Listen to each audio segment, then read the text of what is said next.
Right to equality, সাম্যের অধিকার অনুসারে যদি কর্মচারীরা 48 ঘন্টায় সাসপেন্ড হন, তাহলে মন্ত্রীরাও কিন্তু স্থায়ীভাবে মানে তাদের বিরুদ্ধে অভিযোগ উঠলে মানে তারা জেলে থাকবেন, সেটা হতে পারে না।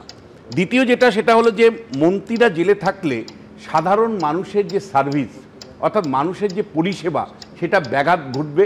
সুতরাং যারা জনগণের সেবার কথা বলছেন, মন্ত্রীরা যদি মানে সিদ্ধান্ত নেন যে আমরা মন্ত্রীকে সরাবো না, কোনো দল যদি সিদ্ধান্ত নেয়, যেমন অরবিন্দের ক্ষেত্রে হয়েছিল, তাহলে তো সেই রাজ্যের মন্ত্রীরা জেলে থাকলে তার যে পরিষেবাটা, মন্ত্রিত্বের যে জায়গাটা, সেইটা তো মানুষ পরিষেবাটা পাবে না।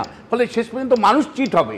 ফলে পাবলিক ইন্টারেস্টেই কিন্তু আমরা বলছি যে কোনো দুর্নীতির বিরুদ্ধে যে কোনো উদ্যোগ, সেটাকে আমরা সমর্থন করছি।